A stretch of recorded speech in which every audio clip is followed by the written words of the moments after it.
जोहार, जय आदिवासी, जय आदिवासी, जय जोहार। આજે ગઈકાલના 3 વાગ્યાથી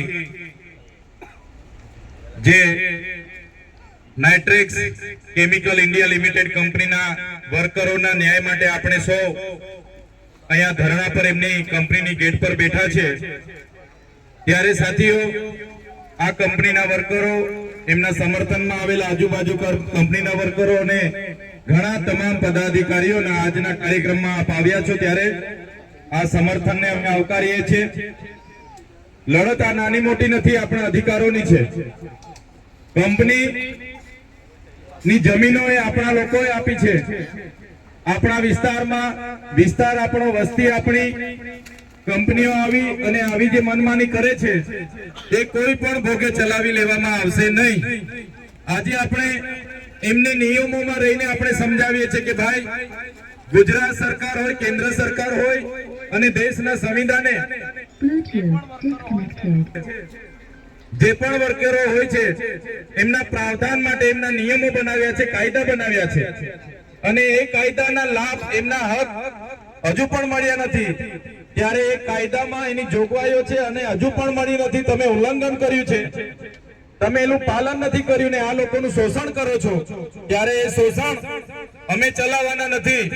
અમે તમારી સાથે સંવાદથી વાત કરીશું, બંધારણમાં આપેલી અનેક જોગવાઈઓથી વાત કરીશું, એક અને કાયદાથી વાત કરીશું, અને એમ પણ નહીં થશે તો આજે ભલે અમે અહીંયા 700-800 લોકો છે, અમારે અઠવાડિયું બેસવું પડશે, અમારે બીજા જિલ્લાના લોકોને બોલાવવા પડશે, બીજા રાજ્યોના લોકોને બોલાવવા પડશે, તો આવનારા દિવસોમાં અમે એમને પણ આહવાન કરીશું અને એમને પણ બોલાવીશું, પણ અમે આ વર્કરોને ન્યાય અપાવ્યા વગર અમારી ધરણાનો કાર્યક્રમ અમે સમાપ્ત કરવાના નથી। તૈયાર છો ને બધા? અમારી 13 જેટલી માંગણીઓ છે અને 13 માંગણીઓ સરકારના ધારાધોરણમાં રહીને અમે કરીએ છીએ।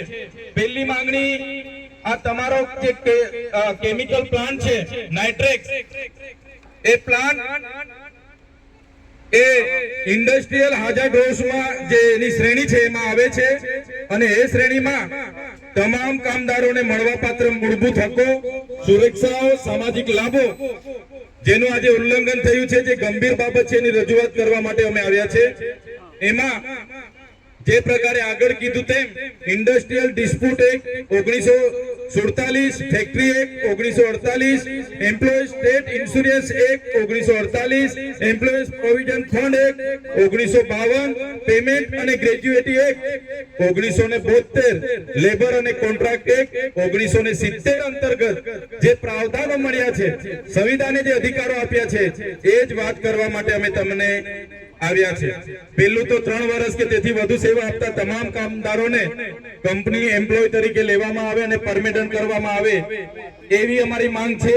અને આ જોગવાઈ ઇન્ડસ્ટ્રીયલ ડિસ્પ્યુટ એક્ટ 1947 ના સેક્શન નંબર 25B માં એમાં જોગવાઈ કરેલી છે, જો આ જોગવાઈનું કોઈ કંપની પાલન નથી કરતી તો એને 10,000 રૂપિયાનો દંડ પણ છે અને એની સજાની પણ જોગવાઈ છે। બીજો ટાઈમ ડબલ દરે ચૂકવણી, જો ઓવર ટાઈમ ડબલ દરેની ચૂકવણી ન કરવામાં આવે તો ફેક્ટરી એક્ટ 1948 ના સેક્શન 59 માં એની જોગવાઈ છે કે કોઈ પણ વ્યક્તિ 8 કલાક પ્રતિ દિવસ, 48 કલાક પ્રતિ સપ્તાહથી વધુ કામ કરાવે તો એને ડબલ દરે ચૂકવણી કરવાની ફરજિયાત છે।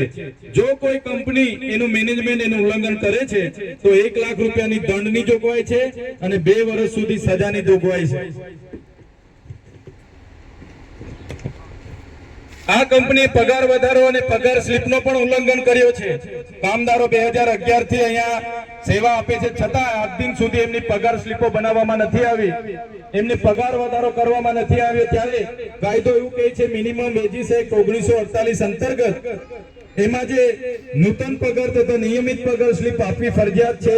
જો કોઈ કંપની પોતાના કામદારને નિયમિત પગાર સ્લીપ આપતી નથી તો 6 મહિનાની કેદની સજા છે અને દંડની પણ જોગવાઈ છે. ગ્રેજ્યુટીની આપણે માંગ કરી છે કે અમને ગ્રેજ્યુટી મળવી જોઈએ, ત્યારે આ કંપનીએ આજ દિન સુધી ગ્રેજ્યુટીની ચૂકવણી કરી નથી. કાયદો એવું કહે છે પેમેન્ટ ઓફ ગ્રેજ્યુટી ના સેક્શન 4 માં જોગવાઈ છે કામદારોને સમયસર ગ્રેજ્યુટીની ચૂકવણી એ ફરજિયાત છે. જો કોઈ કંપની એની ચૂકવણી નથી કરતી તો એના સેક્શન 9 માં એવી જોગવાઈ છે કે કંપનીના કરતા હર્તા પર 1 વર્ષ સુધીની કેદની સજા છે અને 20,000 ની દંડની જોગવાઈ છે. મેડિકલ ક્લેમ જે આજ દિન સુધી આ કર્મચારીઓને નથી મળ્યો, ત્યારે કાયદો એવું કહે છે જે મેડિકલ ક્લેમ સુવિધાનો એક્ટ 1948 નું સેક્શન 38, 39, 46 એવું કહે છે કે જે પણ કામદાર પોતાની કંપનીમાં કામ માટે આવે તો ફરજિયાત એની મેડિકલ ક્લેમ કરવાનો હોય છે. અને જો કોઈ કંપની નથી કરતું એનું સેક્શન 85 એવું કહે છે કે એને 3 વર્ષ સુધીની કેદ અને દંડની જોગવાઈ એમાં કરવામાં આવી છે. એ જ પ્રકારે રજા પગાર જે આ કર્મચારીઓને નથી મળતો, ત્યારે એની પણ બંધારણમાં જોગવાઈ છે. ફેક્ટરી એક્ટ 1948 ના સેક્શન 79 અને 80 માં જો લીવ ન આપવી કાયદાનો ભંગ છે અને જો કોઈ કરતા હર્તા કંપનીના માલિક આવું કરે છે તો એને સેક્શન 92 અંતર્ગત દંડ અથવા તો કેદ. બોનસની ચૂકવણીની બાબત છે. બોનસની ચૂકવણીમાં પણ આમની રજૂઆત છે કે અમને યોગ્ય બોનસ મળતો નથી. કાયદો એવું કહે છે અને બોનસ એક્ટ અંતર્ગત જે લોકો કાયદાનો ભંગ કરશે, પેમેન્ટ અને બોનસ એક્ટ 1965 નું સેક્શન 10 એવું કહે છે કે ઓછામાં ઓછું 8.33% બોનસ કંપનીએ ફરજિયાત આપવાનું રહેશે. અગર કંપની કોઈ કામદારને નથી બોનસ ચૂકવતી તો એના સેક્શન 28 મુજબ 6 મહિના સુધીની કેદની સજા છે અને દંડની જોગવાઈ છે. એ જ પ્રકારની આપણી 8મી માંગણી પ્રોવિઝન ફંડની છે. કંપનીએ અત્યાર સુધી આ કામદારોને પોતાના તરફથી પ્રોવિઝન ફંડ જમા કર્યું નથી અને કાયદાનું ઉલ્લંઘન કર્યું છે. એટલે કંપનીને પણ કહેવા માંગીએ છીએ, કાયદો એવું કહે છે કે પ્રોવિઝન ફંડ એક્ટ 1952 નું સેક્શન 6 એમાં જોગવાઈ છે જો કર્મચારીને 12% પોતાના અને 12% કંપની સામે નથી જમા કરતી તો કંપનીના કરતા હર્તાને 3 વર્ષ સુધીની કેદની સજા છે અને દંડની જોગવાઈ છે. 9મી માંગણી આપણે સેફટી શૂઝ અને સેફટી સાધનોની છે. સાથીઓ, સેફટી એક્ટ 1948 પણ એવું કહે છે, એનું સેક્શન 7A, 41B અને 87 એવું કહે છે સેફટી આપી એક કંપનીની મૂળભૂત ફરજ છે. જો કોઈ કંપની આ પ્રકારની સેફટી નથી આપતી તો સેક્શન 92 અંતર્ગત એમને દંડ અને કેદની જોગવાઈ છે. અને કોઈ જીવલેણ ઘટના ઘટે છે તો સેક્શન 96 અંતર્ગત એમને 3 વર્ષની સજાની જોગવાઈ છે. ફરજ સિવાયનું કામ ન સોંપવું જે આપણો 10મી માંગણી છે.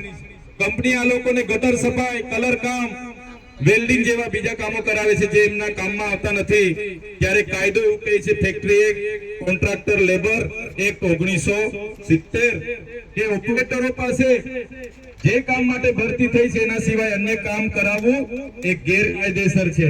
કોન્ટ્રાક્ટ લેબર એક્ટ સેક્શન 25 અંતર્ગત એમાં દંડ અને કેદની જોગવાઈ છે. 11મી રજૂઆત આપણી એવી છે હાઉસકીપિંગ કામ ઓપરેટરો પાસે કરાવવું. જે પણ કાયદો ફેક્ટરી એક્ટ સેક્શન 7 એવું કહે છે કે કોઈ કામદારને ગટર સફાઈ, કલર કામ કરાવવું એ ગંભીર ઉલ્લંઘન છે અને એવું કામ કરાવવા સામે સેક્શન 92 અંતર્ગત દંડ અને કેદ થઈ શકે છે. નોક્સ ગેસ લગાડવા બાબતે પરમિશનની શરતોની આપણે માંગણી છે, ત્યારે કાયદો એવું કહે છે ફેક્ટરી એક્ટ 1948 નું સેક્શન 41C, 45 એવું કહે છે તાત્કાલિક સારવાર ફરજિયાત, પરમિશન શરત ગેરકાયદેસર છે. કોઈ પણ આનો ભંગ કરે છે તો એના સેક્શન 96 અંતર્ગત એને કેદ, દંડ, મૃત્યુની સ્થિતિમાં આઈપીસી સેક્શન 304A, 337, 338 લાગુ પડે ને એમની સામે એના તહત કાર્યવાહી કરી શકાય છે. આપણી છેલ્લી માંગણી મશીનરી ખામી હોવા છતાં પ્લાન્ટ ચલાવો, એના માટે પણ બંધારણમાં જોગવાઈ છે, એના માટે પણ કાયદો બન્યો છે. આપણી કામદારોની રજૂઆત હતી કે મશીનો બગડેલા હોય છતાં અમને કામ કરાવવામાં આવે છે, ત્યારે એમાં પણ ફેક્ટરી સેક્શનના અંતર્ગત 21-22 માં જોગવાઈ છે જોખમ દૂર ના થાય ત્યાં સુધી ઓપરેશન બંધ રાખવું, કામ બંધ રાખવું ફરજિયાત છે. નહીં તો આવું કંપની જબરજસ્તીથી કામ કરાવે છે તો સેક્શન 92 અંતર્ગત એમના પર કાર્યવાહી થાય છે અગર કોઈ અકસ્માત થાય છે.